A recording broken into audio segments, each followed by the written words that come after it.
इस वक्त हमारे साथ महाराष्ट्र अल्पसंख्यक आयोग के अध्यक्ष प्यारे खान हैं।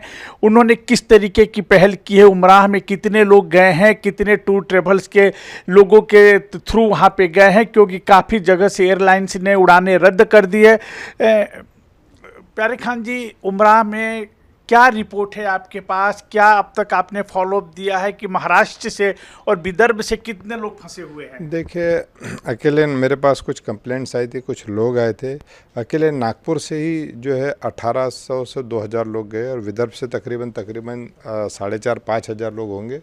और पूरे महाराष्ट्र से मुझे ऐसा लगता है कि 50,000 के ऊपर ये आंकड़ा जा सकता है, क्योंकि 500+ जो ट्रैवल एजेंट है उनके माध्यम से ये उम्रा को लोग गए। क्योंकि क्या होता है कि हज में एक लिमिटेड कोटा होता है, तो इसलिए वहाँ पे लिमिटेड लोग जाते हैं और हज के अंदर क्या लिमिटेड ट्रेवल्स ही सरकार के अधीन काम करते हैं। लेकिन उम्रा में ऐसा नहीं है। उम्रा क्या है कि जो गरीब हज को नहीं जा सकता वो उम्रा जाता है, और उम्रा का जो चार्जेस होते हैं 50-60 हज़ार 70 हज़ार होते हैं, इसलिए उसमें बहुत ज़्यादा लोग चले जाते हैं। अगर आप देखेंगे तो वहाँ पे हज में 50 लाख के आसपास लोग रहते, लेकिन उम्रा के समय पूरे विश्व से, अगर पूरे वर्ल्ड से अगर हम देखें तो 1.5 करोड़ लोगों के ऊपर रहते हैं। तो इसके कारण ये लोग ज़्यादा चले गए। और क्या रहता है कि मैक्सिमम इसमें गरीब लोग होते हैं उम्रा में जाने वाले, और उनके पास एक लिमिटेड पैसा होता है, लिमिटेड डेज़ के लिए जाते हैं। तो वहाँ दिक्कत में वो इसलिए आ गए कि उनका जो समय अब ख़त्म हो गया, तो अब होटल के चार्जेस देने, खाने के चार्जेस देने। तो हमने उनसे वही रिक्वेस्ट किया है कि जो भारतीय दूतावास है वहाँ जाइए, आप अपनी प्रॉब्लम बताइए, सरकार आपकी पूरी हेल्प करेंगी, पूरी मदद भी करेगी। कौन सा एयरपोर्ट वो लोग इस्तेमाल करते भारत वापस आने के लिए, और क्या लग रहा है कि अभी वहाँ की एयरलाइंस पूरी तरीके से रद्द हो गई है? हाँ, मेरी कल रात में 1:30 बजे सऊदी अरब में बात हुई, क्योंकि अभी क्या वहाँ पे जो जेद्दा एयरपोर्ट है वो नो फ्लाइंग जोन में है। तो अभी पूरा जितना भी मिडल ईस्ट है वो नो फ्लाइंग जोन में, कोई फ़्लाइट वहाँ से उड़ नहीं रही। तो अभी उनको वहीं रहना पड़ेगा और सरकार उनकी मदद करेंगी जब तक ये फ़्लाइटें चालू नहीं होती, क्योंकि इंडिया से भी जाने वाली जो फ़्लाइट है वो काफ़ी सारी बंद ही है। तो जब तक फ़्लाइट चालू नहीं होती तो उनको लेके यहाँ पे आया नहीं जा सकता, लेके नहीं आया जा सकता। तो सबसे बड़ी जो समस्या जो आ रही है उनकी खाने की और रहने की, तो हमने अल्पसंख्यक आयोग की तरफ से एक वेबसाइट नंबर दिया, वेबसाइट का एड्रेस दिया है, मेल आईडी दिया है और कुछ हमारे नंबर दिया। और महाराष्ट्र की गवर्नमेंट, श्री देवेंद्र फडणवीस जी की गवर्नमेंट ने भी एक एडवाइजरी जारी की है कि भाई आपको किसी भी चीज़ की तकलीफ है तो इस नंबर पे कंप्लेंट कर सकते हैं, भारतीय दूतावास में जाके अपनी प्रॉब्लम बता सकते हैं। जो आपने 50,000 का आंकड़ा बताया, उनकी वापसी कब थी? कुछ लोगों की वापसी थी कि सभी की वापसी थी इस दौरान? इसमें क्या सभी की वापसी होती है। कारण कैसा है कि किसी का 7 दिन का रहता है, किसी का 10 दिन है, किसी का 15 दिन, उससे ज़्यादा होता नहीं है। तो अभी 10 से 12 दिन में सभी लोग वापस आने वाले थे, कोई यानी वहाँ रुकने वाला नहीं था।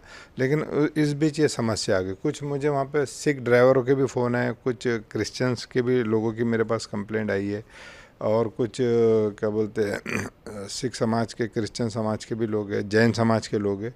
तो इनके भी लिए हम लोग, उनका खाने और रहने का प्रॉब्लम नहीं है, उनका सिर्फ वहाँ से लाने का प्रॉब्लम है।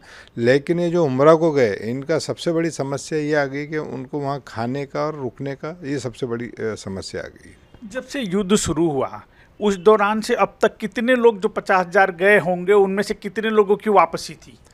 वापसी तो अभी एक हमने खुद 65 लोगों को भेजा था, तो वो लोग मेरे ख्याल से अभी 5-6 दिन पहले, युद्ध शुरू होने के पहले 2 दिन पहले ही आए।